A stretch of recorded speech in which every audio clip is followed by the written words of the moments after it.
Sudah lengkap kitabnya kelompok ini? Sudah ada semua?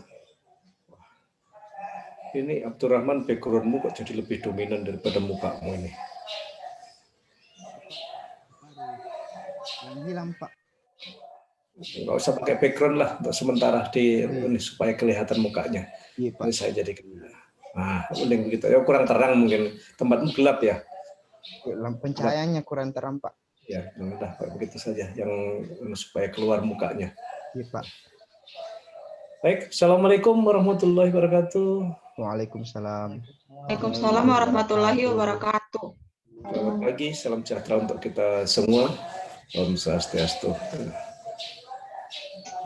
9 orang ya, kitabnya kelompok 1 ya. Iya, Pak. Sudah selesai, lewat agenda 1, sekarang masuk agenda 2. Oke. Sebelumnya perkenalkan saya, namanya ada tuh sudah tahu tuh, nama saya Sigit. Ya. Nama saya Sigit, saya Widya Suara di BPSDM yang kebetulan diberi tugas untuk mendampingi kita di kelompok 2. Nah di kelompok 2, di agenda 2, kelompok 1 agenda 2. Nah ini ngomong sebelepotan semua yang saya. Agenda 1 sudah lewat tentang bela negara, kemudian agenda 2 itu nilai-nilai dasar. Agenda 3 nanti tentang kedudukan dan peran, baru keempat aktualisasi. Ya begitu ya? Iya, ingat agenda-agendanya. Agenda 2 sudah dibaca di MOC? Tentang akuntabilitas, Pak. Kan bukan cuma akuntabilitas di MOC itu. Ada berapa? Ada 5 mata pelatihan kan? Iya, Pak. Ada akuntabilitas, nasionalisme, etika publik, komitmen mutu, dan anti korupsi. Ya 5. Ya. Jadi agenda 2 itu 5. 5 kita cuma bahas dalam waktu 2 jam. Karena asumsinya kita sudah baca semua kan. Nah, saya kalau nggak salah berapa lama ya ketemu ini di angkatan 77. Dan 2 cuma 3 kali kalau nggak salah nanti ini. Saya lihat ya supaya skenario saya jalan nanti. 77 4 kali ketemu. 4 kali ketemu 2 jam untuk membahas, baliknya 2 kali. Oke. Ya. Di dua kali pertemuan yang pertama saya akan lebih mendalam. Jadi kita langsung ropel saja semua mata pelatihan. Kok saya dibagi 5 itu? Karena ada waktu nantinya. Sudah dibaca belum ke modul di MOC? Ya. Sudah, Pak. Sudah kami baca semua. Siapa yang belum baca sama sekali modul di MOC?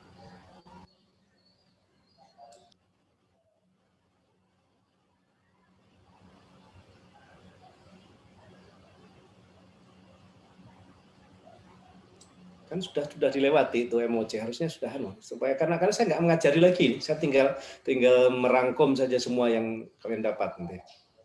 Kayak modul pertama, akuntabilitas isinya tentang apa? Tanggung jawab kita sebagai seorang ASN, Pak. Akuntabilitas. Ya, satu-satu dulu, Rahman dulu. Iya, menurut saya Pak, akuntabilitas merupakan tanggung jawab kita sebagai seorang aparatur sipil negara terhadap masyarakat dan negara. Siapa Ghazali? Imam Al-Ghazali. Tadi ada mau ngomong, silakan.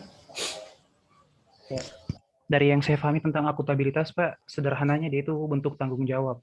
Dan penjabarannya itu tanggung jawab dalam hal kepemimpinan, dalam transparansi, integritas, keadilan, kepercayaan, keseimbangan, kejelasan, konsistensi.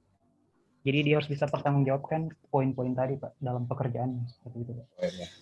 Oke, yang lainnya? Pak. Ada yang punya pendapat ya, Rahman? Ini ada Rahmannya 2, Abdul Rahman dengan Sultan Abdul Rahman. Iya, Pak, Sultan Abdul Rahman. Sultan, kalau begitu Sultan, saya panggil Sultan aja. Saya jadi Sultan kamu insya Allah. Iya, Pak, kalau saya melihat dari apa yang saya baca pada saat MOC, saya ingat itu ada aspek-aspek akuntabilitas. Yang pertama, akuntabilitas adalah sebuah hubungan, harus ada konsekuensinya, kemudian membutuhkan laporan, memperbaiki kinerja, dan satunya lagi berorientasi pada hasil. Insya Allah seperti itu Pak. Ya. Ya, yang lain, bagaimana pendapat Saya, yang Pak. lain? Saya, Ya, Pak. silakan. Saya. Ya, si ada dulu. Istia atau Iya, Pak. Istia Istia. dulu. Ya, oke, silakan ya. Jadi dari yang saya baca, akuntabilitas itu hubungan antara dua pihak, yaitu antara individu atau kelompok dengan negara dan masyarakat. Tuh. Bagian dari Oke. aspek. Ya, terima kasih. Ya, yang lainnya lagi? Siapa ya gantian ngomong? Supaya kita rangkum nanti ya. Dari yang saya tahu, akuntabilitas itu kewajiban individu, kelompok, institusi dalam memenuhi tanggung jawab dan amanahnya, Pak. Oke, sekarang yuk ya. Oke, sudah cukup serasa. Kita coba menggali tentang apa? Mendefinisikan arti akuntabilitas. Akuntabilitas itu yang Anda pahami arti akuntabilitas dari kata akuntabel. Iya Pak. Ya, siapa silakan. Ya, langsung aja. Akuntabilitas yaitu gampangannya itu ya pertanggungjawaban. Kalau responsibilitas, artinya itu untuk bertanggung jawab. Mungkin gampangnya gitu. Nah, jadi kata akuntabilitas itu sebenarnya pertanggungjawaban. Jadi itu aja intinya, bahwa kita dituntut nanti kalau kita jadi PNS, kalau diberi tugas itu ya harus akuntabel. Akuntabel itu ya harus bertanggung jawab. Nah, di dalam modul itu ada beberapa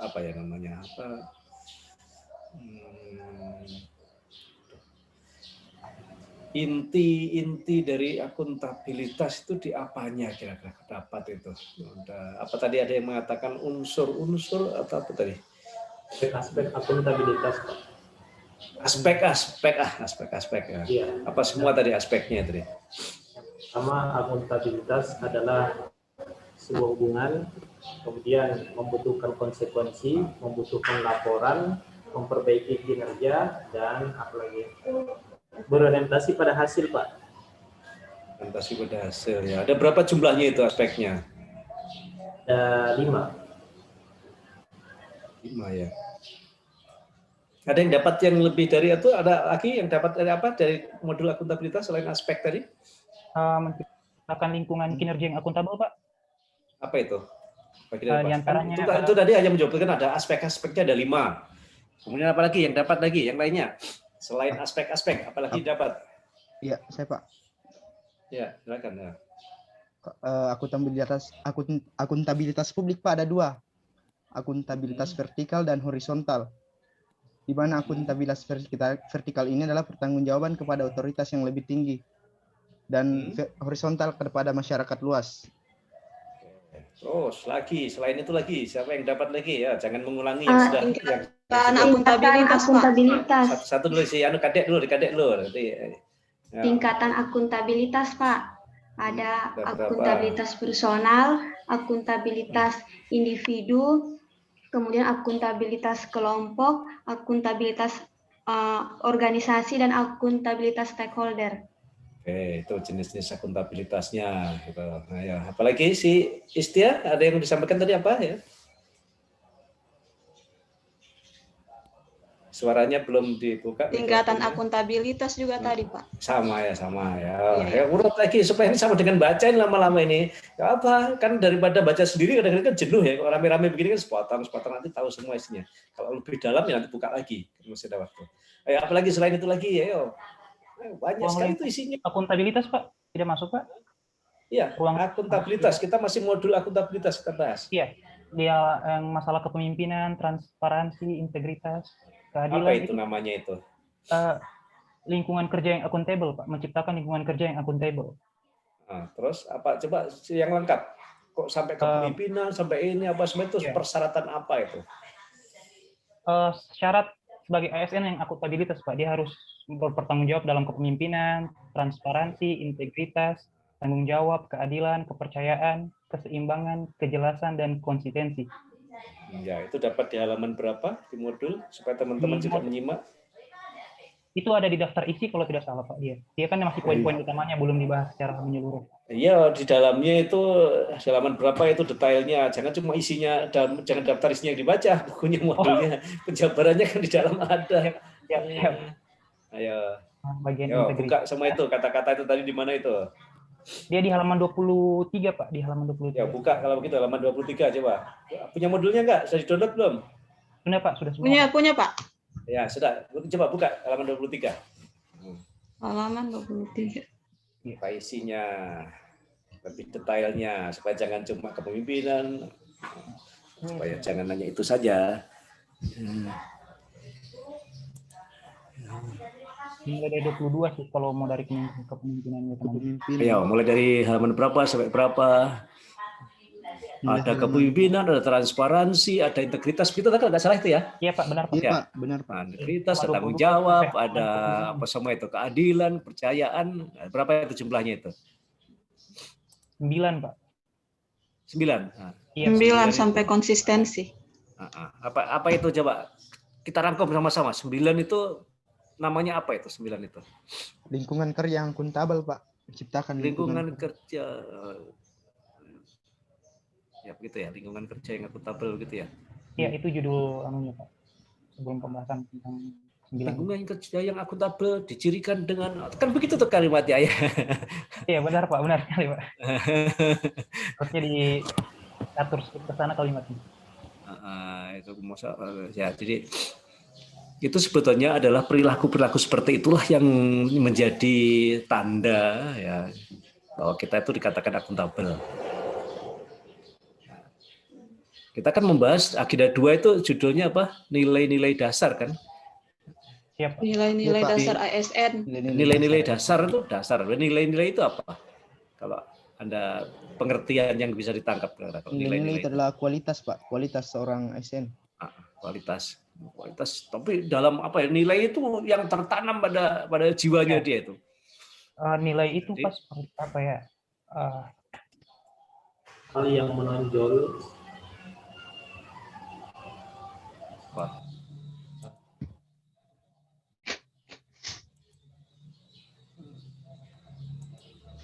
Semacam ideologi Pak, ideologi yang harus ada pada setiap ASN. Mereka harus berpikir. Ya, berarti masuk dalam jiwanya dia. Ideologi itu kan masuk dalam. Iya, jadi harus menyatu dengan mereka itu. Jadi kita kan mengidentifikasi nilai-nilai. Nanti kalau kita mau jiwa, punya semangat akuntabel, itu ada 9 tadi yang Anda harus terapkan. Jadi kalau memang tidak tertulis di situ bahwa itu adalah nilai-nilai akuntabilitas tidak tertulis, tapi sebetulnya inti dari modul itu ada 9 perilaku, itulah yang harus Anda lakukan kalau nanti kita dalam bekerja itu dinilai orang lain sebagai orang yang akuntabel, orang yang bertanggung jawab. Nah, kira-kira begitu ya. Nah, silakan didefinisikan satu-satu coba sekarang. Apa yang disebut dengan yang pertama tadi? Apa tadi yang pertama? Kepemimpinan. Kepemimpinan. Seperti apa sih kepemimpinan itu? Definisinya kira-kira ya.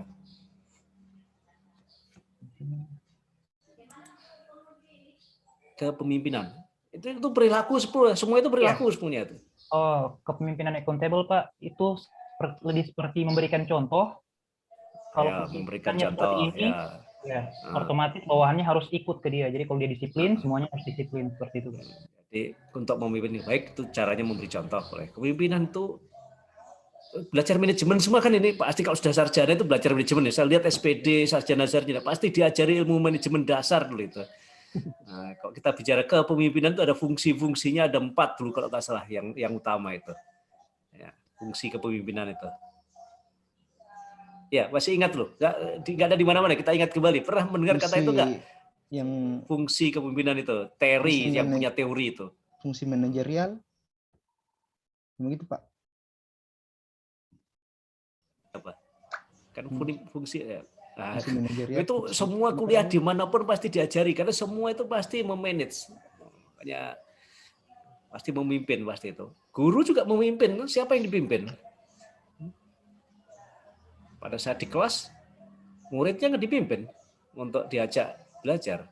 Tidak ada orang di rumah pasti ada yang dipimpin itu. Kantor dimanapun tempat berada pasti kita memimpin, meskipun yang kita pimpin hanya 1 atau 2 orang. Makanya di dalam kita melaksanakan kepemimpinan itu ada 4 fungsi yang harus dikerjakan. Pertama adalah planning, kedua organizing, ketiga actuating, keempat controlling, yang dikenal dengan singkatan POAK dulu. Masih ingat nggak? Oh iya Pak, teringat saya tiba-tiba. Kalau bilang POAK saya langsung tadi Pak. Iya, itu fungsi manajemen. Jadi apapun yang dikerjakan, kalau orang bertanggung jawab itu pasti punya rencana yang bagus. Sudah rencana, tidak ada orang yang bekerja tanpa rencana. Jadi kalau ada supaya dikatakan bertanggung jawab, sebelum kerja saya membuat rencana. Iya. Setelah membuat rencana, saya mulai mikir siapa yang saya ajak kerja nanti. Diorganisir semua orang-orang, bukan cuma orang-orang, bahkan semua sumber daya. Istilahnya kalau kita bekerja itu. Sumber daya itu bukan hanya sumber daya manusia itu salah satu sumber daya. Sumber daya nanti kalau dijabarkan lagi ada namanya man, money, material, method, mesin. Ya itu kalau saya ceramai lagi, tapi saya nggak ceramah itu. Intinya itu ya. Itu mengelola itu namanya kepemimpinan adalah kemampuan seseorang untuk mencapai tujuan dengan mengelola itu tadi, merencanakan sumber daya, mengorganisasi sumber daya itu. Guru kalau mau mengajar ada perencanaan nggak? Ada Pak. Apa namanya? Rencana RPP perangkat itu pembelajaran. Menerapkan kepemimpinan sudah itu, membuat rencana pasti Membuat ada. Perangkat pembelajaran. Nah, setelah rencana kemudian tahapannya apa semua? Pasti kan mengajak muridnya, ayo masuk kelas, ayo duduk yang rapi. Pak. Jadi masuk di organisasi. Itulah aktivitas dari organizing. Actuating apa aktivitasnya? Mengajar. Di kelas muridnya, ayo kamu yang jawab ini, kamu tugaskan ini. Nah, mulai mengatur pekerjaan. Mengelola kelas. Nah, setelah mengatur pekerjaannya, kemudian ini pekerjaannya dikerjakan oleh ini dikerjakan oleh ini. Kemudian kita biarkan kerja atau tidak? Kita awasi, kita evaluasi, itulah controlling. Siklus manajemen itu harus dilakukan dimanapun. Nah, seorang yang akuntabel itu seorang yang punya tahapan pekerjaan, di dalam setiap melakukan pekerjaan selalu melaksanakan fungsi-fungsi manajemen tadi. Itu implementasinya nanti di perilakunya. Oke, yang kedua apa nilainya? Transparansi. Transparansi apa sih? Transparan terbuka sama enggak? Keterbukaan. Sama enggak transparan dengan terbuka itu? Sama Pak, transparansi. Transparan. Dari kata transparan.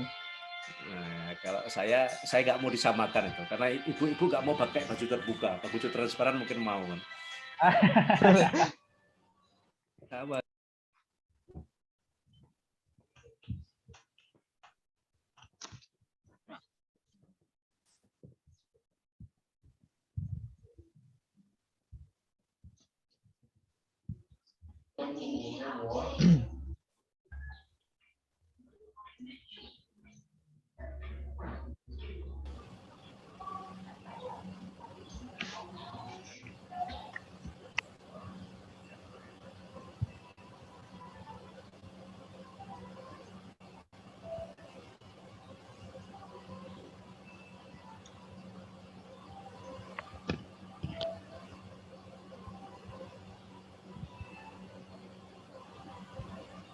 Bentar ya, izin ada tamu, saya temui dulu sebentar ya. Siap Pak. Ya, Pak. Ya, Pak.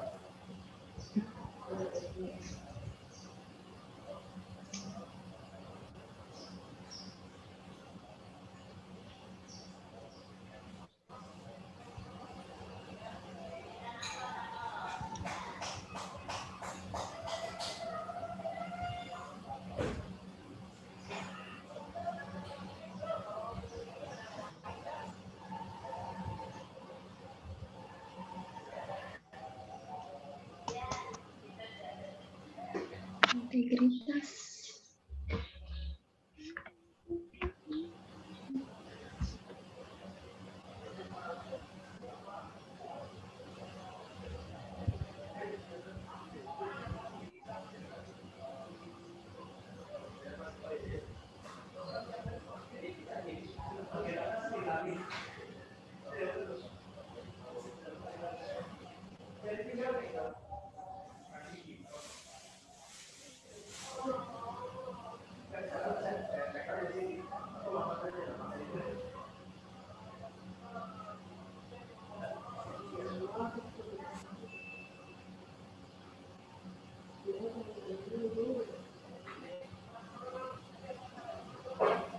Ini bantarnya.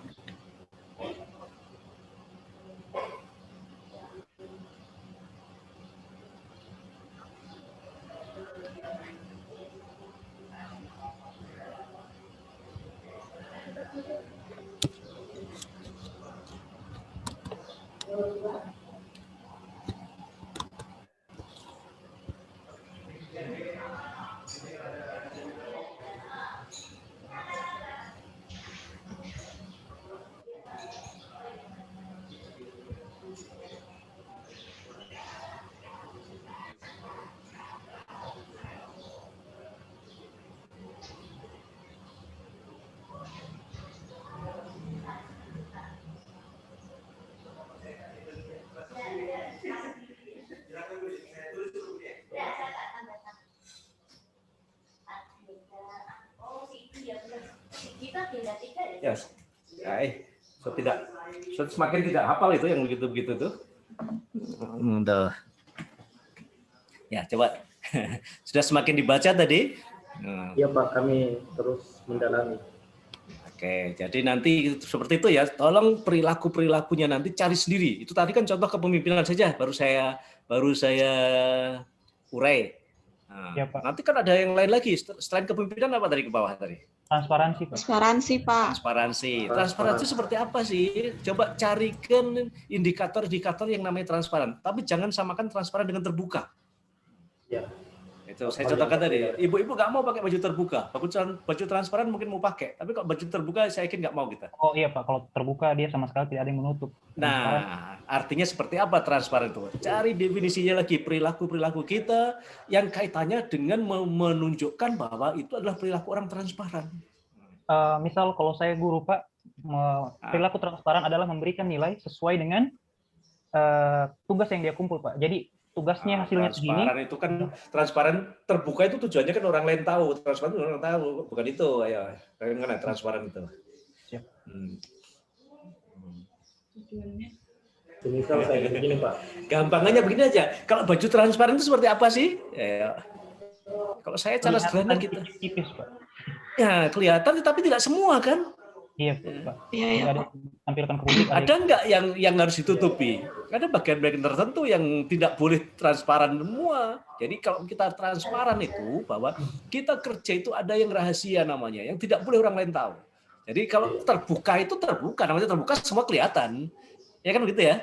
Tapi kalau transparan itu ada hal-hal tertentu itu tidak boleh orang lain tahu. Ada yang disembunyikan. Jadi terbuka itu kalau kita terima masukan terbuka namanya. Tapi kalau kita bekerja itu transparan prinsipnya. Jadi prinsip transparansi ini adalah kalau kita sebagai guru, mana yang harus dirahasiakan, mana yang tidak. Ini kebetulan banyak guru, saya beri contoh guru. Ya. Apakah semua yang kita kerjakan itu orang tua harus tahu semua? Tidak Pak, tidak. Nah, karena ada penilaian yang tahu hanya boleh guru saja Pak. Iya, itulah yang namanya prinsip transparan. Kita harus bisa membedakan mana yang rahasia dengan mana yang tidak. Jadi jangan semua dibuka. Nanti bisa demo orang. Wah, kan begitu. Ini contohnya seperti itu ya. Ini agak rumit ini kalau indikatornya kita nggak dapat. Cari sendiri nanti indikator yang lain. Contoh-contoh perilakunya. Itu baru satu mata pelatihan. Kita membahas 5 soalnya ini. Harusnya kan kita sudah definisi. Oke, masuk ke mata pelatihan kedua. Apa? Nasionalisme. Ya, nasionalisme. Ayo. Apa yang didapat dari nasionalisme? Waktu kita terbatas. Ayo. Ya, nasionalisme adalah kecintaan kita kepada tanah air, Pak, bangsa Indonesia. Cinta tanah air masa. Nah, sudah dapat di modul itu? Apa inti daripada orang yang nasionalisme melakukan ini ya, apa dapat nggak? Ayo cari rame-rame dicari dong. Kalau tidak dapat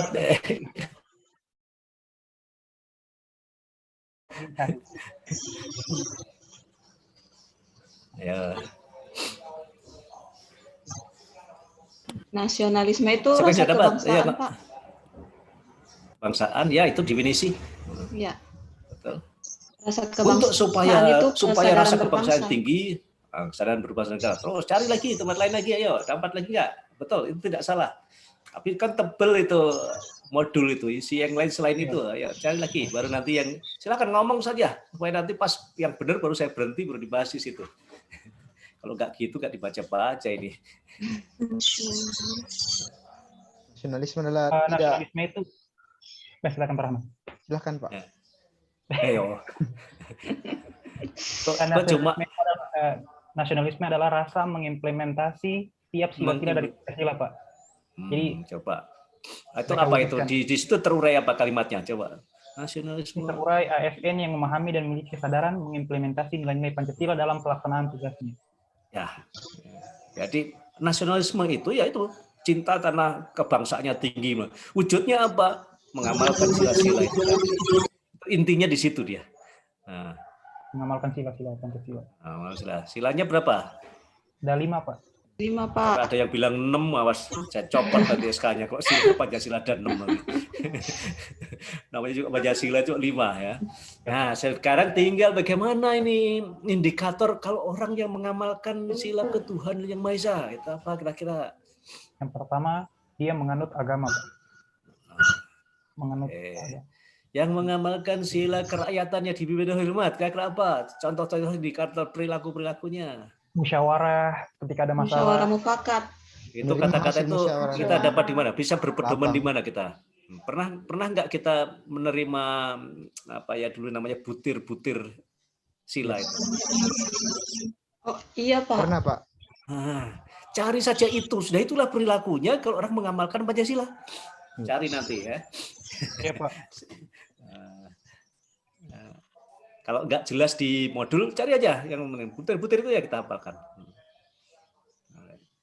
5 sebetulnya nilainya, tetapi banyak itu anunya penjabarannya itu berapa jumlahnya itu dulu 40 sekian kalau nggak salah itu.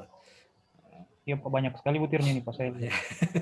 Saya dapat ini Pak, banyak sekali nih Pak. Banyak, ya, iya Pak, banyak. Nah, ya kalau banyak begitu, kita mampu menghafal nggak? Kalau saya nggak hafal. Saya mengambil prinsipnya saja, bahwa ketuhanan itu prinsipnya apa, begitu aja, supaya wah, kalau kalian mungkin masih muda-muda masih mampu ngapal, kok saya sudah saya sayang otak saya untuk kerja berat tuh, saya pakai menikmati hiburan saja itu, saya kalau harus menghafal yang begitu itu, makanya saya tuh kalau suruh menghafal, saya pasti ambil prinsipnya bahwa ketuhanan itu yang begini, kemanusiaan itu yang begini, persatuan Indonesia itu yang begini, sehingga nanti dengan kalimat apapun dengan kondisi apapun kita harus menjelaskan intinya karena persatuan itulah begini. Nah, tanpa harus menghafal titik komanya pada kalimat itu, berat itu, siksa kalau saya itu seperti itu. Tapi ini trik dari saya. Kalau hafal ya lebih bagus. Tapi kalau nggak hafal, kuasai itu. Nah, ada berarti yang harus dilakukan kalau kita dibilang nasionalisme itu ada 5 kelompok. Setiap tadi namanya berketuhanan itu ada contoh-contoh perilakunya apalagi. Yang namanya berkemanusiaan yang adil dan beradab kan begitu ya. Kalau saya singkat berkemanusiaan ada indikatornya apa-apa lagi. Itu tertuang di butir-butir Pancasila sebetulnya. Di modul itu mungkin nggak seperti itu, tapi gampangnya begitulah. Karena kalau kita baca itu, kalau kita rangkum butir-butir Pancasila itu sudah itu perilaku-perilaku semua itu sebenarnya. Kemudian mata pelatihan yang ketiga. Etika publik. Etika publik. Apa sih etika itu? Di anu sudah dibahas ini di agenda 1. Etika, iya, etiket moral kan begitu ya? Ayo. Iya. Apa itu etika? Kalau menurut saya Pak, etika itu baik atau buruknya baik atau etika itu nggak ada buruk, etika itu baik. Kalau yang buruk bukan etika.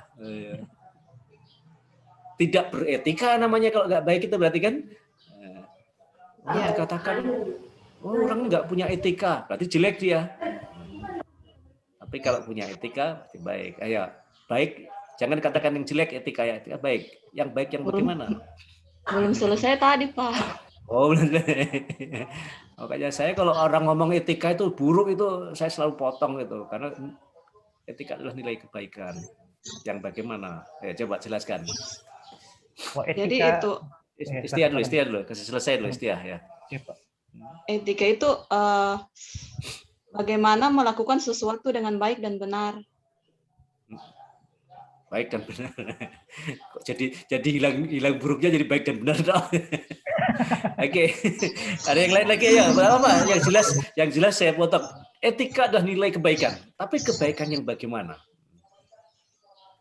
Etika adalah kebaikan dalam bentuk nyata, Pak. Aksi, sikap yang dia lakukan. Ya, sudah diwujudkan. Perilaku dari perilakunya. Okay. Dari bicara, jalan. Betul, tapi kurang lengkap. Lebih lengkap lagi ya, siapa yang bisa bantu? Yang lain mana suaranya ini? Bangun, masih pagi. Kalau siang loyo nggak apa-apa, ini masih pagi, semangat ya. Nah, ya. Etika itu sudah dilakukan.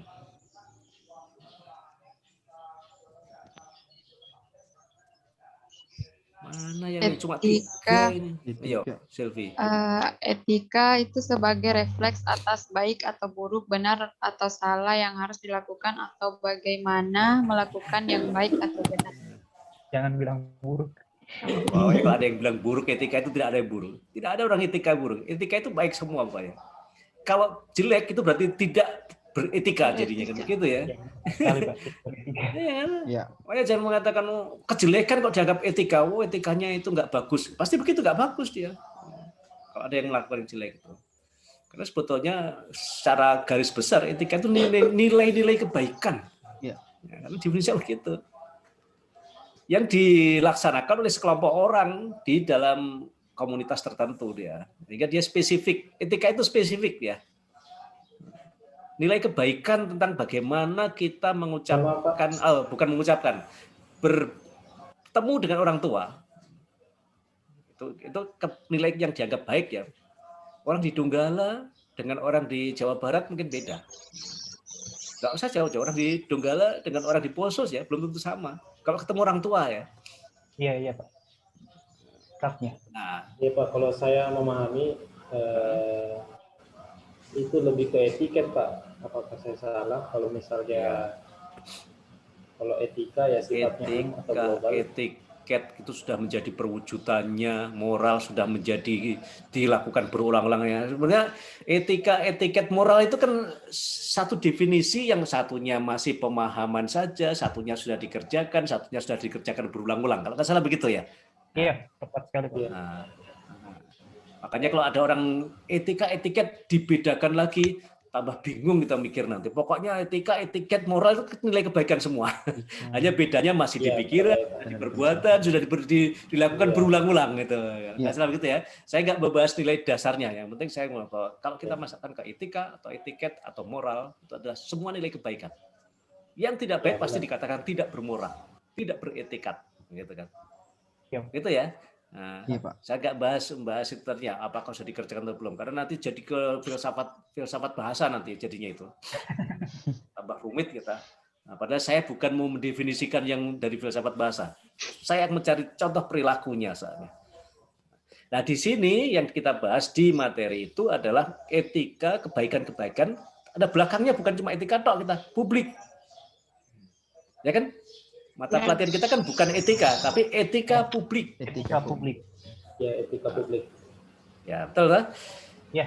Berarti publik itu artinya apa ya? Masyarakat. Masyarakat luas, Pak. Orang banyak, secara luas, orang secara luas. Ya. Jadi artinya etika publik itu adalah perilaku baik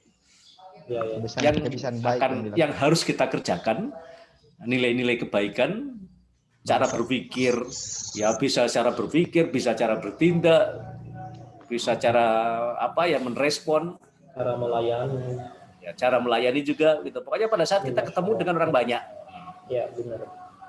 Kenapa? Karena tugas pemerintahan itu pasti melayani orang banyak. Tidak ada ceritanya tugas pemerintahan yang tidak melayani pihak lain, itu tidak ada. Kita itu diangkat untuk jadi pelayan. Ya. Makanya jangan kegeeran jadi PNS itu. PNS itu sebenarnya pelayan kita itu semua. Saya itu melayani kalian. Jadi kalau saya menjadi lebih jadi bos itu terbalik. Saya itu hari ini saya jadi melayani para peserta pelatihan ini kok. Saya melayani kita untuk mengajak berpikir yang modulnya 5, suruh bahas cuma 2 jam. Makanya saya potong-potong yang inti-intinya saja. Jadi terbalik nanti, jangan sampai Widya Suaranya datang malah menakutkan, nggak jadi pelayan deh itu. Kayak jadi oknum polisi, nanti polisi datang orang takut, padahal polisi itu adalah melayani katanya, tapi kan akhirnya disebut oknum itu kita. Saya nanti jadi oknum pelayan nanti jadi malah. Itu ya. Oke, etika itu prinsipnya itu. Nah, kalau kita akan ketemu orang banyak, perilaku apa yang dikategorikan baik ya di modul itu didapat nggak itu kira-kira? Inti-intinya di mana itu? Karena banyak sekali situ. Kalau ini banyak ini. Ayo cari kira-kira.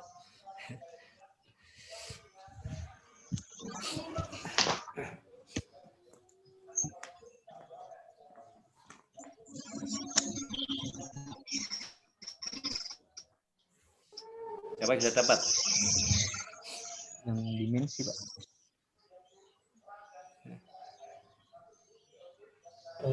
Mungkin dimensi modalitas, Pak.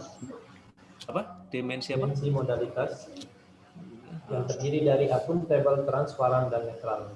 Itu unsur-unsur modalitas dalam etika publik. Oke, ya itu benar juga. Ada yang lain lagi selain itu?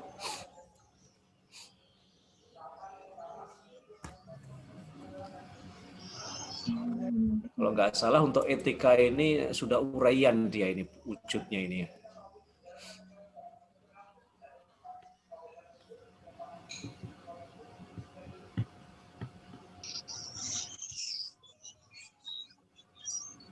Ini yang saya temukan Pak, memegang teguh nilai-nilai dalam ideologi negara Pancasila. Terus selanjutnya apa semua? Ada berapa poin itu? Ada, bentar Pak, yang kedua ada setia dan mempertahankan Undang-Undang Dasar Negara Kesatuan Republik Indonesia. Ketiga, menjalankan tugas secara profesional dan tidak berpihak. Dan seterusnya sampai, kalau yang itu 14 kalau nggak salah jumlahnya yang itu yang disebutkan itu ya. Coba hitung, bener nggak? Saya dapatnya hanya 3 Pak. 3? Iya. 3. Kalau urutan dari mana dapat kok cuma 3 itu? Saya browsing Pak. Oh browsing, modul aja dibuka, jangan browsing, nanti lari kita. Oh itu Pak. Jangan lari dari modul, yang kita bahas modul. Ya, di dalam Undang-Undang Dasar Pasal 4, Undang-Undang ASN Pasal 4, ada 15 nilai-nilai dasar etika publik. Nah, itu dasarnya ada. Di modul ada atau itu? Iya Pak, ada. Apa namanya tadi? Nilai-nilai dasar?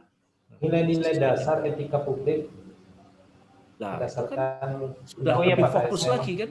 Ya. Halaman berapa itu? Ya, halaman berapa? Halaman 10 Pak. Nah, itu di depan lagi malah dapatnya. Sudah disebut nilai-nilai dasar. Kita kan bahas nilai-nilai. Kalau sudah ditulis begitu kan gampang itu. Itu paling gampang. Cuma bedanya kalau tadi yang lain tadi butuh definisi, contohnya kepemimpinan begitu aja. Kalau di etika ini kalau saya dapat, kalau saya baca modulnya ya sekilas, sudah itu aja yang di Undang-Undang ASN itu. Tapi fokus sudah jadi perilaku dia. Jadi saya nggak tanya perilakunya lagi, karena di situ sudah perilaku. Coba baca lagi. Nomor 1 apa nomor 1? Memegang teguh nilai-nilai ideologi negara. Memegang teguh nilai-nilai dalam ideologi negara. Ada guru bahasa Indonesia kita di sini? Ada Pak. Awalan me itu artinya apa? Sudah kalimat aktif kan namanya itu ya? Ya. Nah, jadi nggak usah didefinisikan lagi. Nah, ada berapa itu? 15 ya? Kalau di 15 Pak. 14 atau 15? 14 Pak. 14 ya. Coba ada tempat lain lagi, undang-undang lagi ada yang menyebutkan yang 15 itu, coba cari. Silakan nanti berbandingkan mana yang mau dipakai. Ada yang 14, ada yang 15. Ya.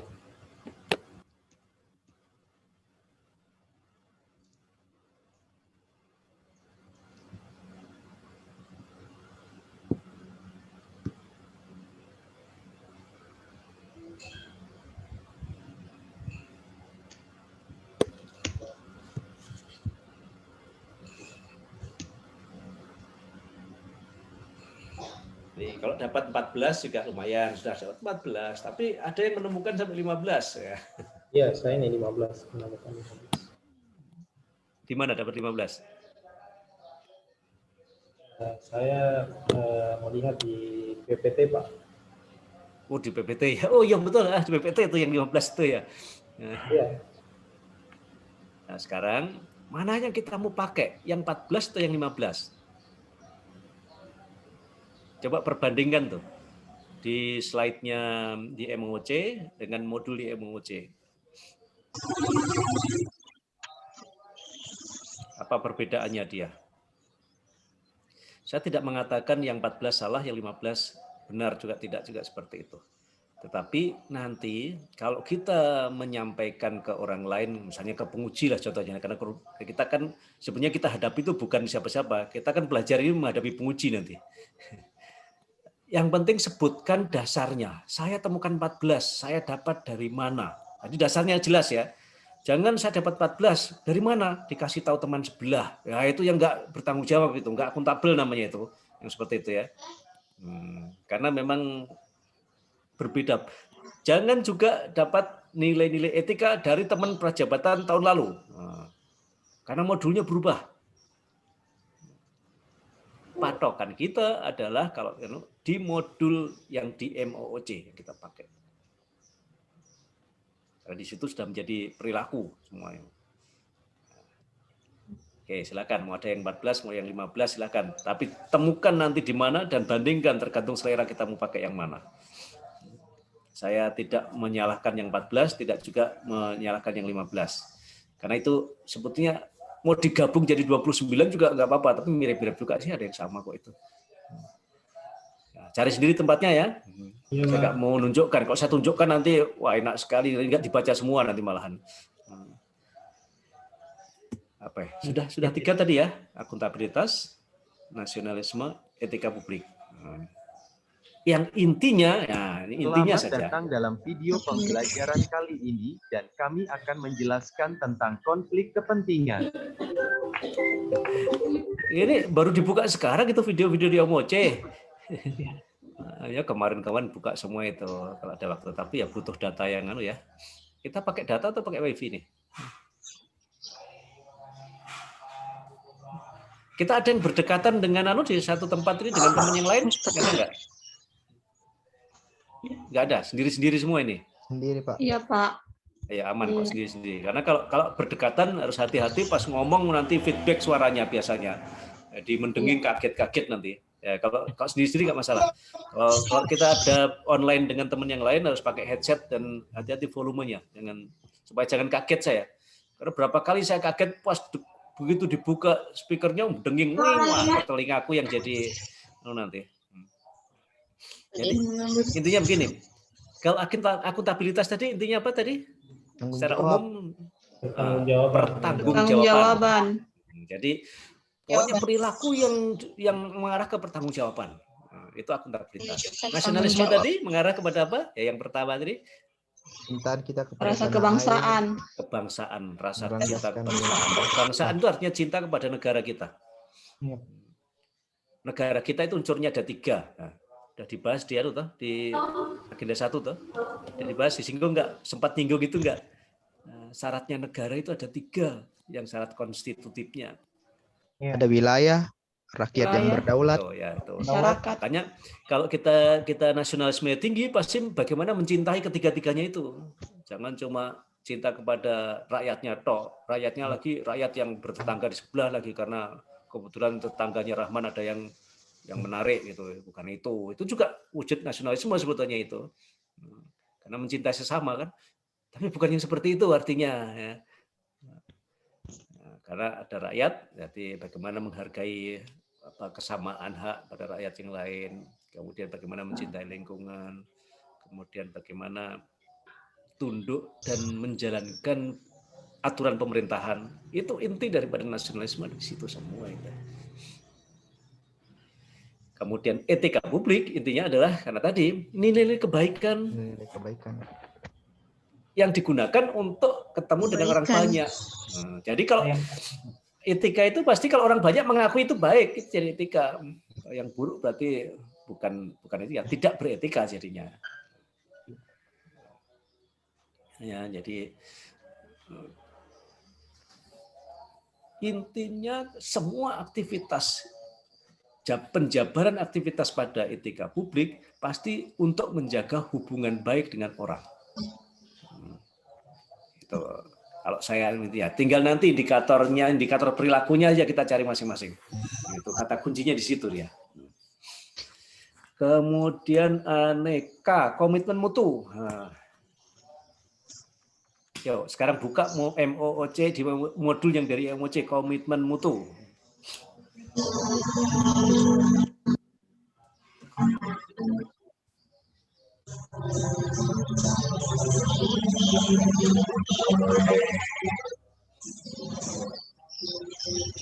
Itu 2 jam belajar sampai jam berapa ini nanti ya? Sampai jam setengah 12.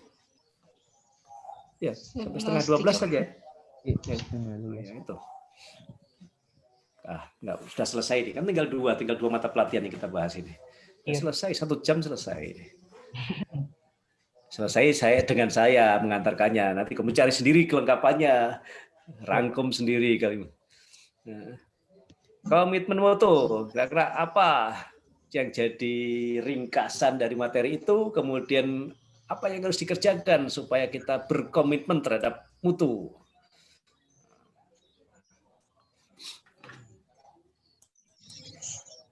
Silakan. Kalau ada yang sudah dapat, silakan nyeletuk. Untuk supaya yang lain-lain yang belum dapat itu bisa mendapatkannya juga.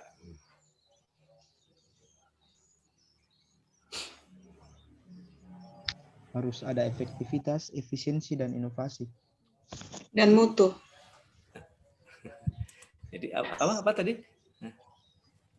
Ada apa? Ada efektivitas, Pak. Di dalamnya ada efektivitas, efisiensi, dan inovasi. Sehingga ini terangkum menjadi komitmen mutu. Itu syaratnya untuk apa itu? Syaratnya untuk apa? Supaya ada efektivitas, efisiensi, inovasi, kemudian bermutu.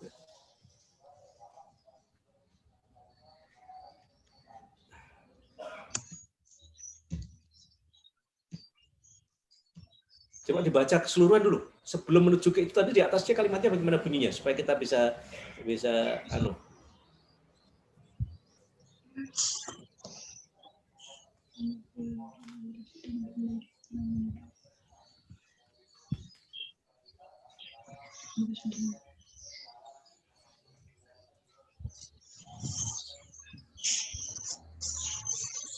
Mutu tadi ini Pak ya, komitmen mutu.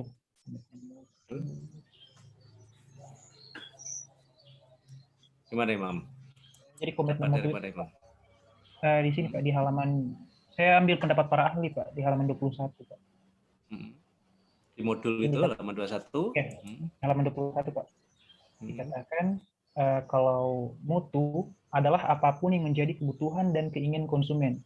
Dan kalau komitmen itu dia konsisten Pak, lebih kepada ya seperti konsisten di pegang. Komitmen itu bisa dikatakan konsisten. Komitmen itu keinginan untuk kuat melaksanakan seperti itu, seperti yang ya komitmen yang dia ucapkan itu. Iya, dia pegang Pak, dia tanggung jawab dengan sesuatu yang dia ucapkan. Jadi mutu itu katanya kan kualitas ya. Kualitas. Iya, kualitas. Di komitmen itu janji dalam hatinya untuk melakukan sesuatu yang berkualitas. Nah, untuk mewujudkan kualitas itu, maka ada perilaku-perilakunya lagi yang disebutkan oleh Rahman tadi kalau nggak salah ya. Siapa Rahman tadi yang menyebutkan? Ya, ada berapa tadi? Efisiensi, inovasi, dan mutu, Pak. Prinsip-prinsip kalau kita mau bekerja untuk menghasilkan mutu terbaik adalah itu. Ada berapa itu? Konsepnya, efektivitas, efisiensi, inovasi, dan mutu, Pak. Ada 4. Ada 4. Ya. Nomor 1? Kita definisikan sedikit-sedikit. Ya. Nanti yang lainnya definisikan sendiri ya. Nomor 1 dari apa yang pertama? Efisiensi? Iya Pak. Efektivitas. Efektivitas. Apa sih efektif itu? Efektif itu Pak, sesuai dengan apa yang dibutuhkan. Fungsinya sesuai dengan apa yang kita butuhkan. Sesuai. Itu artinya katanya sesuai, tepat. Guna. Sehingga tinggal kita katakan efektif itu tepat. Contohnya muridnya yang tidak bagus nilainya bahasa Indonesia. Kemudian penyebabnya ternyata selama ini metode belajarnya nggak bagus, nggak menarik. Kemudian kita mau lakukan dengan cara apa? Ya kalau tahu yang menyebabkan dia nilainya jelek-jelek tadi karena metode belajar, ya jangan diganti gurunya. Ganti Yang diganti adalah metodenya, Pak. Metodenya, itulah itu namanya nggak tepat itu ya. Nah, nanti itu dalam aktualisasi itu salah satu ini kita harus bisa mengatakan tepat, tindakannya itu harus tepat. Relevansinya itu harus nalar, masuk akal gitu. Kalau namanya yang sakit perutnya, yang dipegang ya perut bukan kepalanya. Nah, itu. Jadi saya ibaratkan seperti itu, tepat ya, alasan-alasan ini tepat, efektif, jadi tepat ya. Sehingga karena tepat maka dia dampaknya berhasil guna bahasanya. Nah, sehingga ya Pak, jadi tepat guna jadinya kan? Iya, Pak. Sebetulnya bukan tepat guna itu, tepat pada fokus pada apa objeknya, kemudian karena tepat maka kalau kita kerjakan yang tepat maka hasilnya itu lebih banyak. Makanya orang menjadi mengatakan efektif itu sama dengan tepat guna. Tepat dan menghasilkan yang banyak, berhasil guna. Karena hasil guna itu tidak mutlak banyak saja. Makanya ditambah yang terakhir itu ada apa? Dari 4 tadi. Mutu. Mutu itu nggak bisa dikatakan banyak, karena itu beda. Kalau jumlah banyak itu adalah kuantitas, kalau kualitas. mutu itu kualitas, ya, Iya, nggak bisa disamakan saja. Iya. Makanya jangan dikatakan yang bermutu itu pasti yang jumlahnya banyak, belum tentu. Sehingga ada istilah nanti kalau di dalam kitab penyelesaian masalah itu kata optimal. Optimal itu mencapai mutu yang terbaik.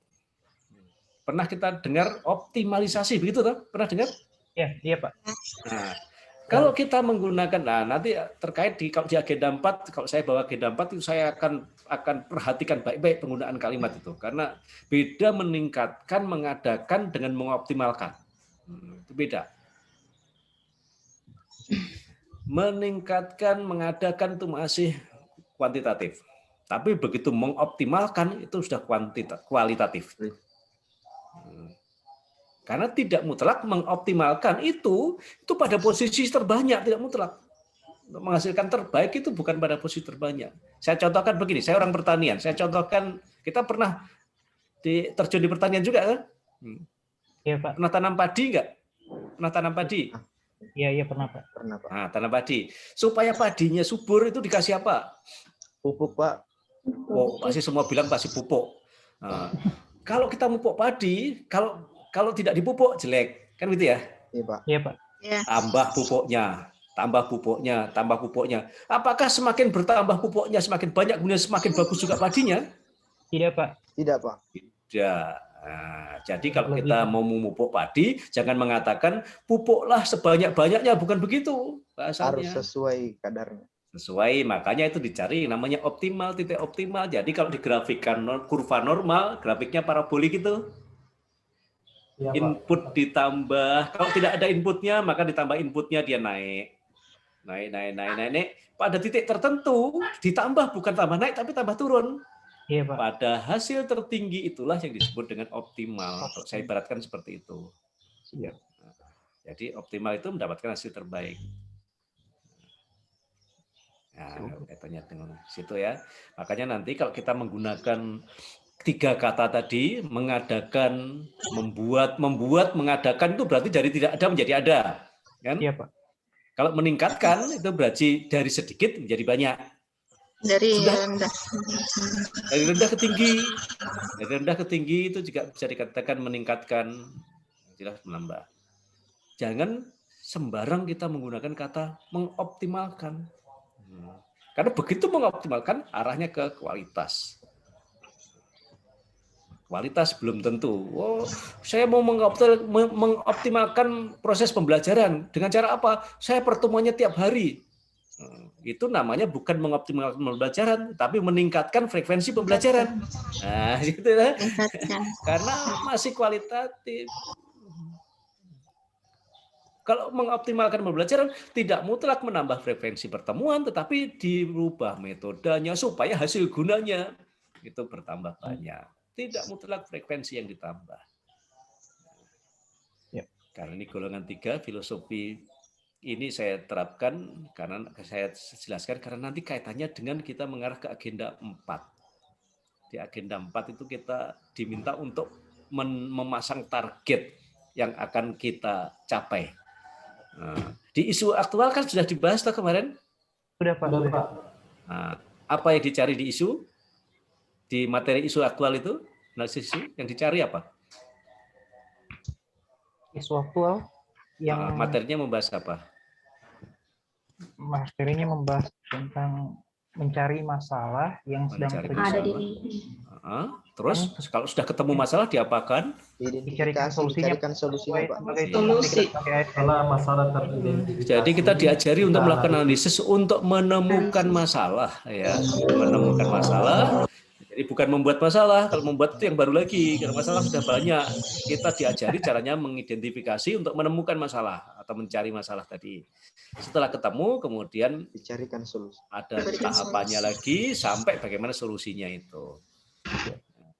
Solusinya itu berarti ada target yang mau dicapai nanti. Solusinya itu di situ. Saya akan melakukan ini. Karena apa sih yang mau dicapai itu targetnya? Kok melakukan itu? Makanya targetnya nanti itu jangan itu tadi. Kita targetnya cuma ada sekedar menaikkan, kita mengadakan atau mengoptimalkan targetnya tadi. Jangan salah memilih target karena begitu kita targetnya mengoptimalkan, dicari buktinya. Mana buktinya kalau sudah optimal?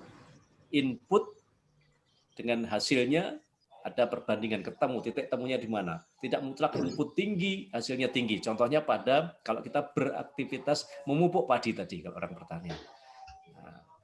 Itu pada titik tertentu itu jumlah pupuk itu terbaik. Tambah terus 1 pot dikasih 2 kilo urea, bukan tambah subur namanya, mati malah. Kelebihan dosis. Ya, itu namanya ikut. Makanya saya contohkan yang gampang begitu. Ini kebetulan saya orang pertanian, ngambil contoh pertaniannya gampang. Saya nggak punya contoh yang lain. Tahu ya. Begitu juga saya rasa di sekolah ya, belajar kalau kurang, kalau proses belajar frekuensi belajar kurang itu nggak bagus. Oh, kemudian kita mau terbaik, suruh belajar terus, apa tambah bagus lah? Tidak, Pak. Stres malah muridnya nanti, malah gila nanti jangan itu.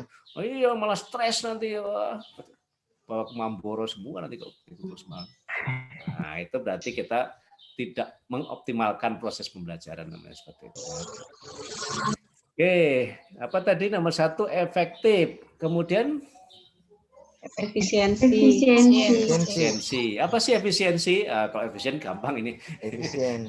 Efisien itu kata anunya apa? Padan katanya. Persamaan katanya. Penghematan. Hemat itu aja lah. Jadi kalau hemat itu kalau kita kaitannya dengan pemanfaatan sumber daya berupa uang, dikatakan hemat itu yang termurah pasti. Rendah biaya. Aja kan? Ya.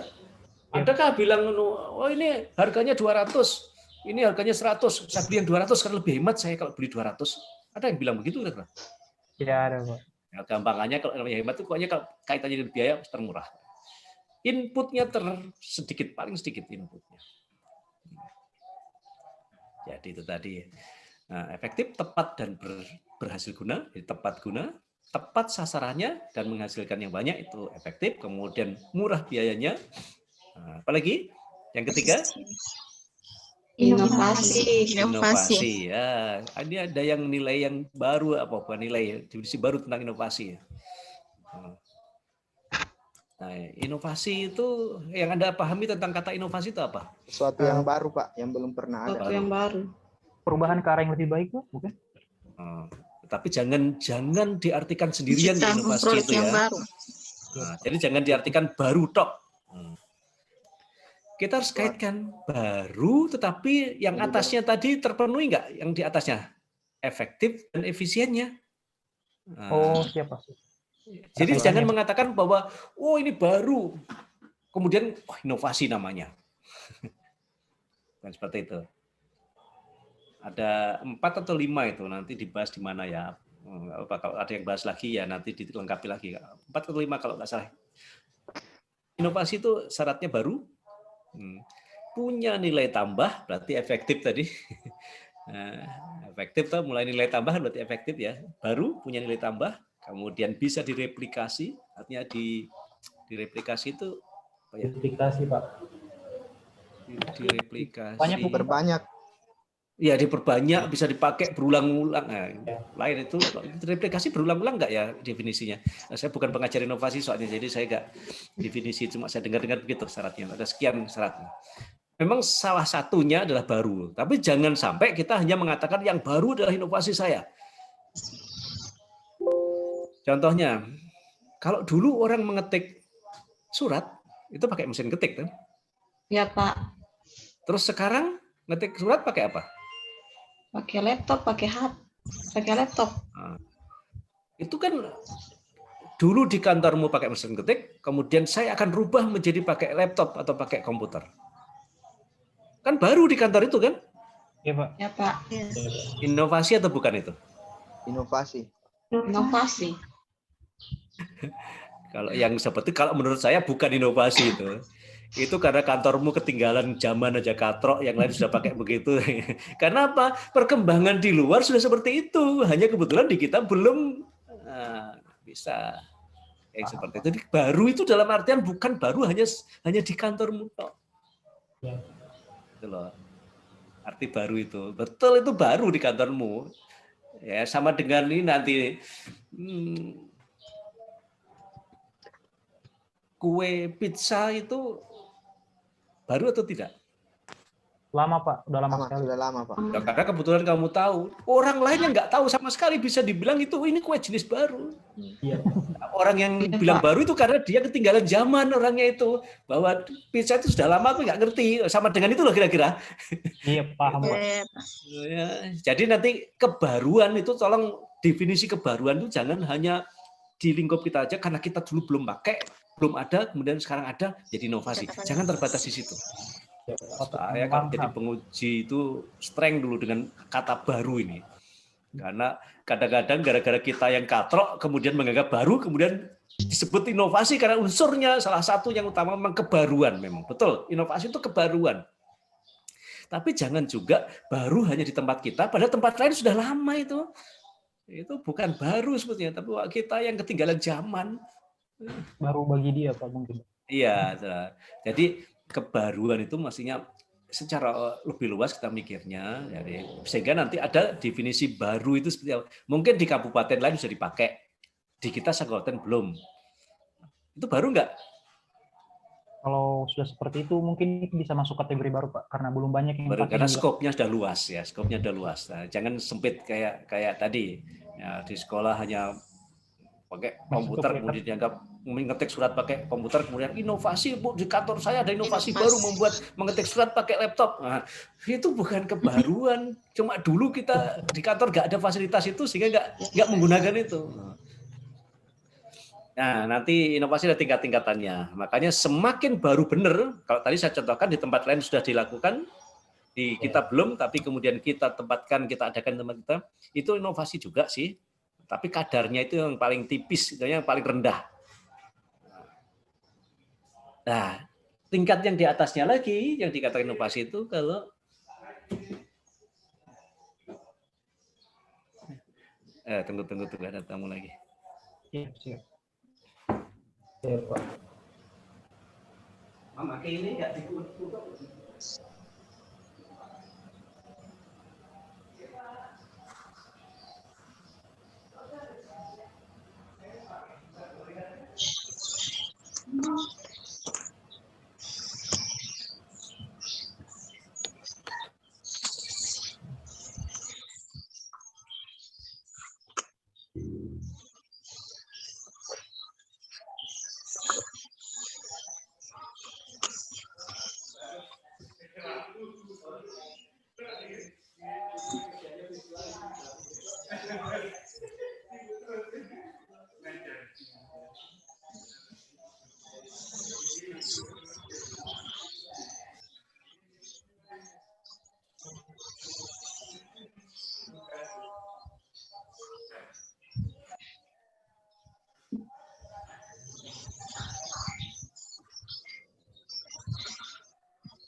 Maaf ya, ini saya sendirian di rumah jadinya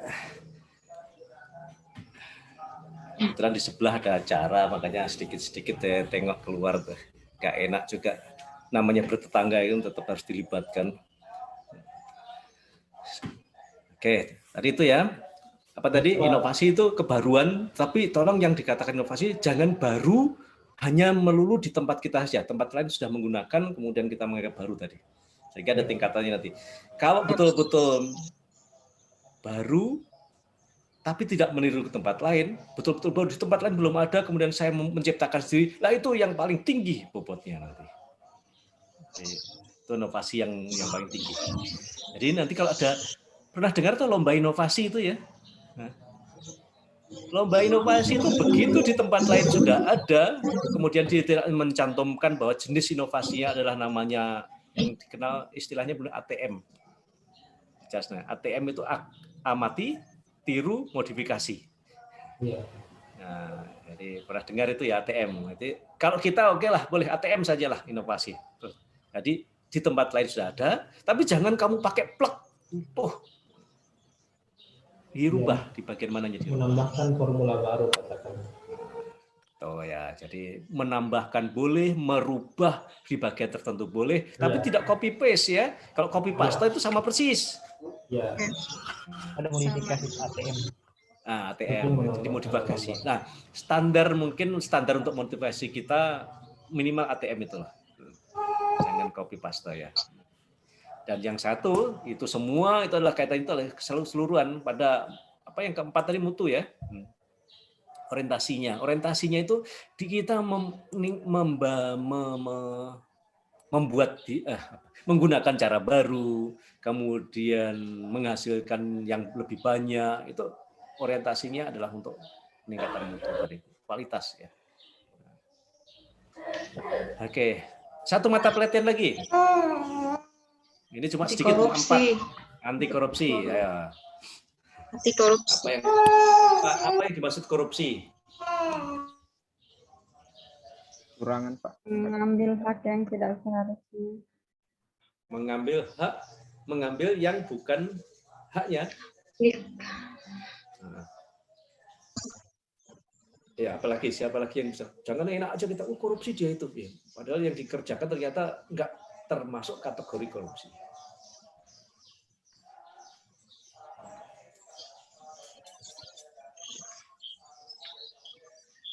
Ayo, siapa yang ngerti? Gunakan jabatan gampang saja. Korupsi itu seperti apa yang bahasa kita sendiri dulu, nggak usah mencari modul, bahasa kita sendiri aja. Nanti saya luruskan. Kecurangan, Pak. Kecurangannya, Pak. Gratifikasi, suap, kecurangan. Gratifikasi, suap, perbuatan curang, menghilangkan uang negara, itu namanya jenis-jenis korupsi. Nah, gitu ya. Jadi jenis-jenis korupsi itu tadi yang Sultan sebutkan tadi. Apa semua tadi? Sultan coba lengkapi itu, jangan hanya itu. Ya, ada berapa itu? Menyuap, gratifikasi. Ayo, satu gratifikasi, apa lagi? Suap. Ya. Pemerasan. Apalagi itu biar. Ayo cari itu ada itu di modul itu. Iya Pak, ada. Pak, ada Pak. Nah, ayo, ada 7 jenis korupsi yang ada di undang-undang itu, yang dikategorikan korupsi. Ada 7 jenis korupsi sesuai dengan undang-undang korupsi nomor berapa? Undang-undang anti korupsi. Undang-undang anti korupsi. Ya, dasar hukumnya. Orang dikatakan korupsi itu karena bertentangan dengan undang-undang nomor berapa tahun berapa. Ya. Nah, ya. Ini agak harus dihafal karena namanya undang-undang nggak boleh dikira-kira. Kalau yang lain tadi kan bisa dicocok-cocokkan. Kalau ini harus pas undang-undang. Undang-undang ini Pak, nomor 31 tahun 1999. 31 tahun 99. Ada lagi selain itu. Nggak lengkap, cuma 1. Ya, jadi kalau menyebutkan begini, Undang-Undang anti korupsi di Indonesia itu yang pertama adalah 3199. Tetapi di dalam perkembangannya ternyata Undang-Undang 3199 itu dia sebetulnya bukan dirubah. Kalau dirubah itu kan yang lama diganti ya. Dia beberapa pasalnya diberi penjelasan lagi pada Undang-Undang nomor 20 tahun 2001. Dijabarkan beberapa pasalnya. tapi tidak mencabut undang-undang yang lama. Ceritanya begitu. Makanya kalau kita menyebutkan dasar kalau direvisi itu kan dirubah. Ini nggak dirubah dia. Itu yang saya perlu jelaskan. Pengertian ini. Disempurnakan bisa dikatakan disempurnakan. Kalau direvisi itu berarti kan yang lama cabut ganti yang baru yang ini tidak ternyata uniknya undang-undang ini. Undang-undang 31 masih ada, beberapa pasalnya kurang jelas. Kan Undang-Undang 20 tahun 2001 memperjelas beberapa pasal di Undang-Undang 31. Tidak dicabut Undang-Undang 31. Jadi dua undang-undang berdampingan, dipakai semua. Makanya di dalam istilahnya itu, di dalam istilah hukumnya, ada sarjana hukum enggak? Jangan-jangan saya ngomong sarjana hukum di sini saya salahkan nanti. Kalau nggak salah itu apa junto istilahnya, pernah dengar kata junto itu? Coba cari nanti di internet istilah junto itu apa. Itu junto itu undang-undang yang digunakan berdampingan dia. Saling mendukung dia. Jadi bunyinya nanti kalau ada orang bertanya misalkan apa dasar hukum pemberantasan korupsi, ya dua undang-undang itu sebutkan, jangan hanya satu nggak lengkap. Jadi Undang-Undang 31 tahun 99 junto Undang-Undang 20 tahun 2001, begitu dia lengkapnya itu. Nah, di dalam undang-undang itu, kalau dirinci, dibuka lagi, ada 7 kelompok jenis korupsi. Iya, Pak. Nah, itu ya. 7. Nah, sekarang saya, korupsi itu apa sih? Yang dikatakan orang korupsi itu yang bagaimana? Suap. Itu perilaku menyuap, itu korupsi. Kan definisi kata korupsi. Mengambil hak orang lain dengan merugikan banyak orang. Oh, itu arti kata. Jadi apa namanya kalau arti kata itu arti bahasa ya. Cara bahasa, Pak. Tata bahasa betul. Sesuatu yang bukan haknya, kemudian menguntungkan diri sendiri, merugikan orang lain, itu semua. Itu prinsipnya yang korupsi. Nah, di dalam undang-undang itu nanti kalau kita lihat pembatasannya adalah kalau yang dirugikan itu orang lain bukan individu, itu baru disebut korupsi. Bukan individu loh ya. Iya, Pak. Siap. Iya, Pak. Siapa itu yang dirugikan? Pihak lain, bukan orang pihak lain itu. Itu adalah kalau negara. Jadi korupsi, kata korupsi itu hanya terkait dengan kerugian dari kekayaan negara. Atau perilaku lain yang menyebabkan kerugian kekayaan negara. Nah, itu lagi. Yang rame itu yang perilaku lain yang menyebabkan kerugian negara ini yang rame. Jadi perdebatan ini. Nah, itulah nanti hakim yang menentukan benar tidaknya. Contohnya, bukan merugikan keuangan negara, tetapi dia gara-gara perilaku itu berdampak pada kerugian keuangan negara. Contohnya apa? Ya, suap tadi. Ya, suap.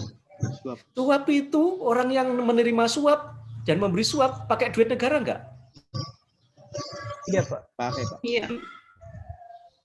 Tidak, kadang tidak. Kalau untuk proyek tertentu, swasta Pak Ghazali, gini ya, Ghazali jadi petugas yang mengeluarkan izin mengemudi SIM.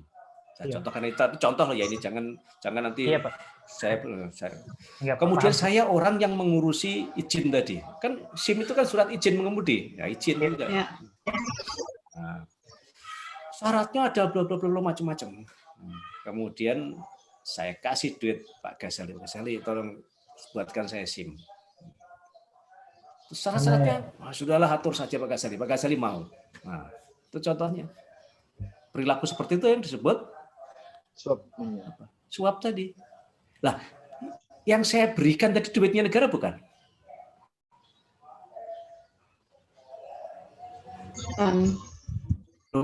Ngurusi SIM masa pakai duit negara? Duitku sendiri kan? Uang pribadi. Memangnya apa hubungannya kalau dalam cerita saya tadi? Apa hubungannya dengan negara? Nggak ada.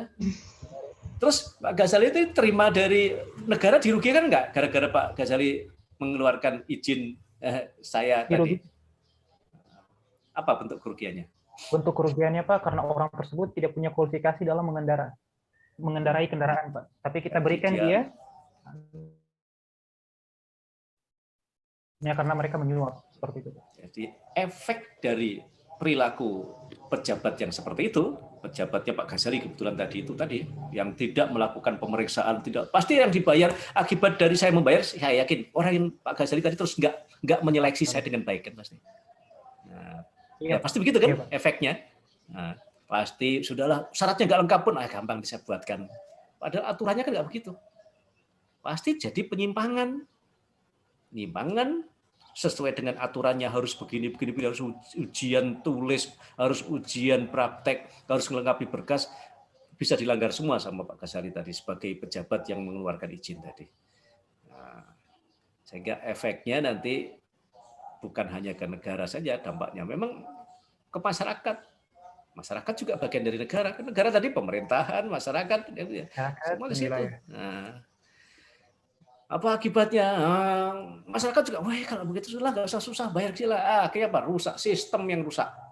Padahal di prinsip pemerintahan itu ada dua yang harus dibenar, proses dan hasil. Nah, saya merembet ke sana lagi. Kalau kita bekerja di pemerintahan itu ada dua yang harus benar, proses dan hasil. Hasilnya benar, SIM, tapi prosesnya tadi benar atau tidak? Iya Pak. Tidak Pak. Prosesnya kan salah. Jadi berpotensi melanggar hukum. Kalau melanggar hukum, pasti ada yang dirugikan. Siapa yang dirugikan? Karena SIM adalah produk negara, berarti negara dirugikan. Itu yang saya katakan tadi, bukan hanya merugikan keuangan negara, tapi melakukan sesuatu perbuatan yang berdampak pada kerugian negara. Itu pun dikategorikan korupsi. Ada yang menyebut tadi, Sultan, kalau nggak salah, Pak Sultan, apa gratifikasi tadi, Pak Sultan ya? Ya, gratifikasi Pak. Apa itu gratifikasi? Ya, memberikan hadiah kepada orang yang dituju dalam maksud yang tujuan tertentu, seperti kenaikan pangkat, agar proyeknya gratifikasi nggak punya maksud, gratifikasi. Kalau punya maksud jadi suap. Gratifikasi. Oh iya, nggak punya maksud Pak, ya.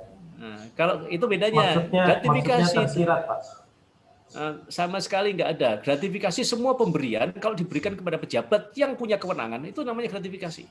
Oh iya, betul. Nah, makanya saya luruskan bedanya suap dengan gratifikasi. Kalau suap saya punya maksud, saya memberi tadi punya maksud untuk saya dapat kemudahan. Itu suap. Tapi gratifikasi itu semua pemberian dalam bentuk apapun. Silahkan dibaca lagi definisi gratifikasi. Semua pemberian dalam bentuk apapun. Kalau diberikan kepada pejabat yang berwenang mengambil keputusan, namanya gratifikasi. Loh kok ya dilarang, lucunya itu. Ayo, di mana kerugian negaranya kira-kira, letak kerugian negaranya seperti itu? Karena mungkin bisa merubah kondisi psikologis dari orang yang diberikan hadiah, Pak. Bukan cuma psikologis, orang diberikan hadiah, betul. Gara-gara pernah diberi, hari itu kita nggak punya kepentingan, tapi besok-besok pada saat punya urusan pasti dia akan memperlakukan istimewa orang yang pernah memberi itu. Sistem pemerintahan lagi yang rusak, proses pemerintahan lagi yang rusak.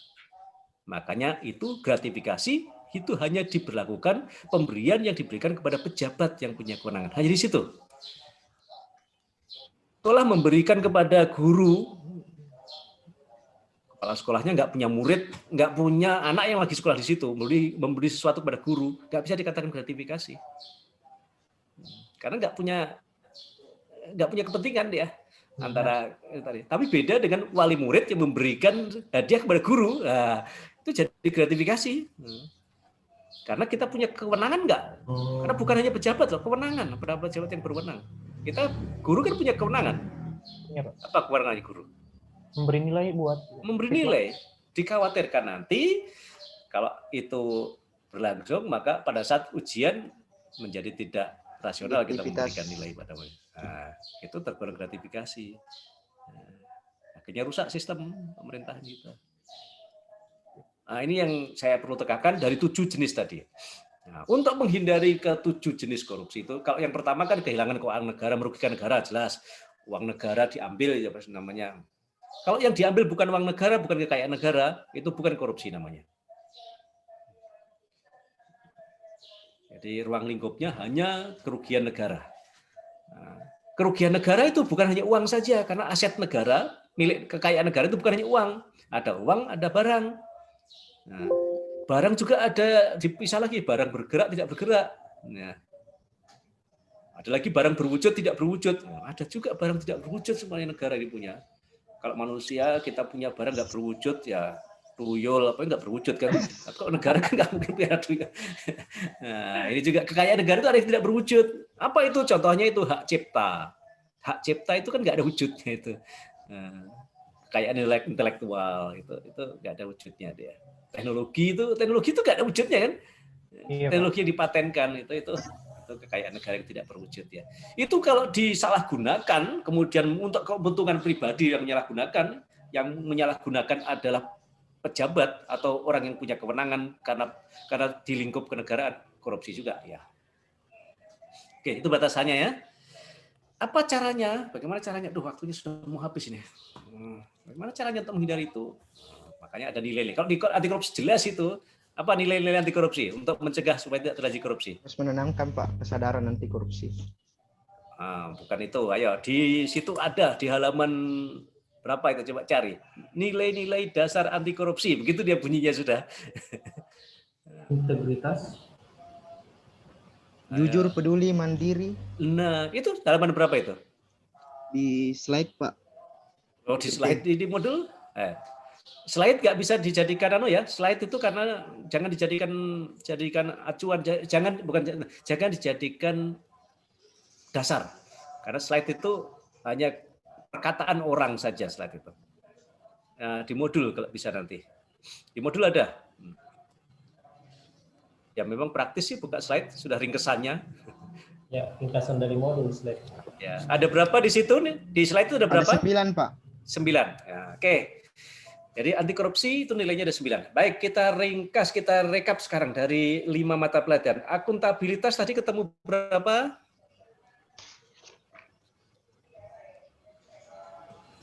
Nah, yang disebut tadi lah.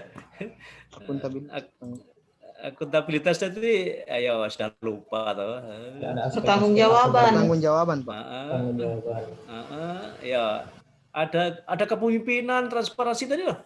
Fungsi kepemimpinan. Ada planning, organizing, actuating, dan controlling. Bukan itu fungsi kepemimpinan. Oh iya. Nah, kan di prinsip-prinsip akuntabilitas itu ada kepemimpinan, ada transparansi, kan gitu ya.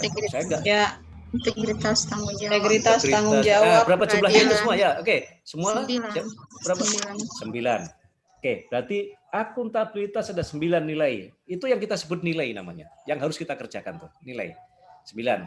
Nasionalisme? Rasa kebangsaan. Enggak. Yang harus dilakukan kan menerapkan sila-sila tadi kok nggak salah. Iya, butir Pancasila, Pak. Berarti menerapkan sila itu berapa jumlahnya? 5, Pak. 5. Ada 5 sila. 5. Nah, kemudian etika publik tadi ada berapa tadi prinsip-prinsip perilakunya? 14 dan 15. Ada yang ketemu 14, ada yang ketemu 15. Silakan nanti dicari masing-masing. Dapat yang mana? Di slide ada 15, di apa? Modul 14. Di modul ada 14. Kemudian nilai anti korupsi, Pak. Nasionalisme, etika publik. Akuntabilitas nasional, aneka, etika publik, komitmen mutu dulu. Dapat berapa? 4. Tadi 4. Oke. Kemudian anti korupsi? 9, Pak. 9. Nah, sekarang ini yang harus kita cari nanti. 9 akuntabilitas itu apa semua. Kemudian 9 di anti korupsi itu di nasionalisme itu apa semua, itu nanti tolong dicari ya. Siap, Pak. Jadi nanti itu yang namanya nilai-nilai dasar. Oke. Sudah muncul nggak di share-nya ini, share screen-nya? Belum, Pak. Jauh sekali rumahmu ini kayaknya nih. Perjalanannya berapa menit ini baru nyampe nanti nih. Sudah muncul? Sudah, Pak. Nah, jadi nanti tugasnya nasionalisme ada berapa nilai dasar dan contoh perilakunya apa? Atau indikator perilaku boleh, contoh perilaku boleh, indikator juga boleh.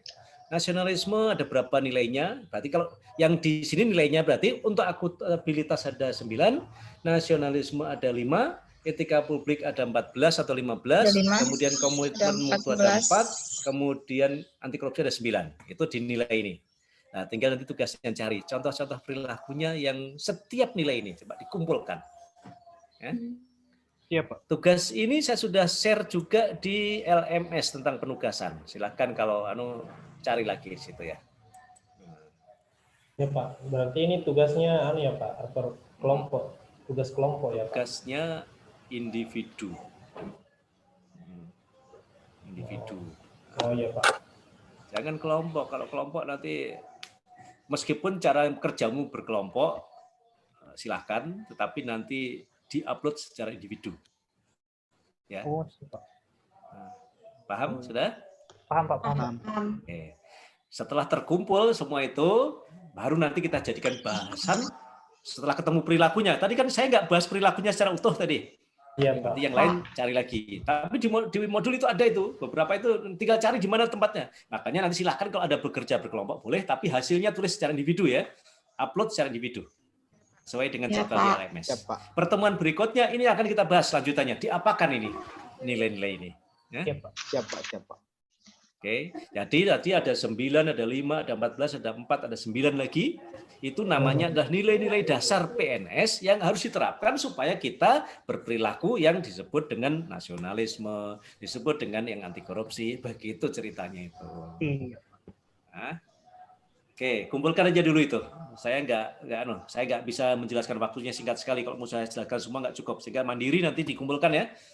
Tulis sesuai dengan format itu, kita bahas pertemuan berikutnya. Oke, paham? Ada pertanyaan? Oke, gampang kok ini. Tinggal dicari, tulis saja kok. Mungkin indikator perilaku yang agak dicocok-cocokkan. Ada teori cocokologi nanti yang harus dipas-paskan. Izin bertanya, Pak. Ya, silakan. Nah. Ini tugasnya diupload, Pak. Iya, ada jadwalnya itu. Hah? Ada kolom tempat untuk mengupload tugasnya, Pak? Karena saya lihat ini belum ada. Waduh, berarti saya kelewatan lagi. Tunggu gitu. Saya siapkan. Perasaan saya sudah siapkan tempat kok. Ini gara-gara terlalu banyak yang dihadapi LMS-nya, bingung akhirnya saya. Iya, Pak, belum ada. Belum ada ya. Lemot di saya. Oh iya, belum ada. Sorry. Saya akan buat sekarang juga. Yang penting siapkan. Nanti saya siapkan tempatnya ya. Siap, Pak. Aduh. Cilaka ini. Belum bikin kolomnya untuk penugasan. Oke, saya siapkan. Wih, mohon maaf Pak Panitia. Aduh, saya diawasi panitia belum siap membuat kolomnya, sudah memerintahkan ini saya.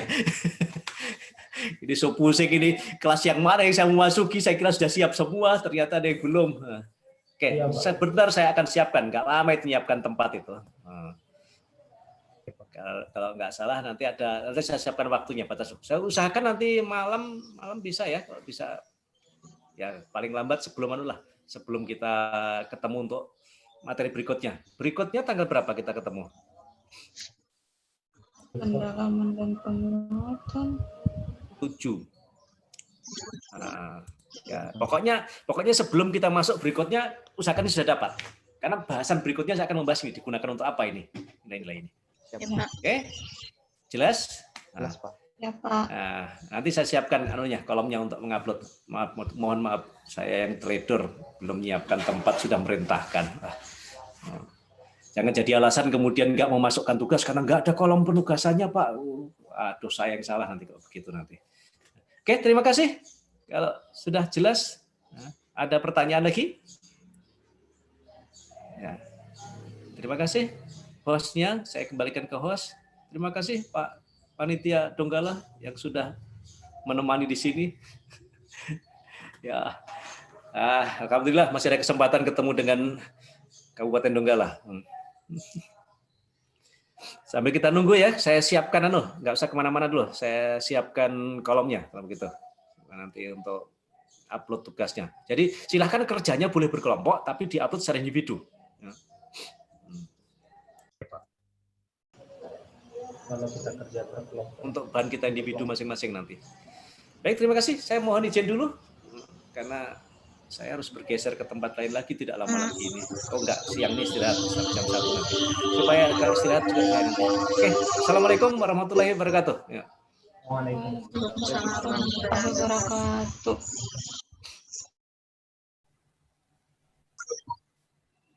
Ya, ada Pak. ada Bunda Tidak.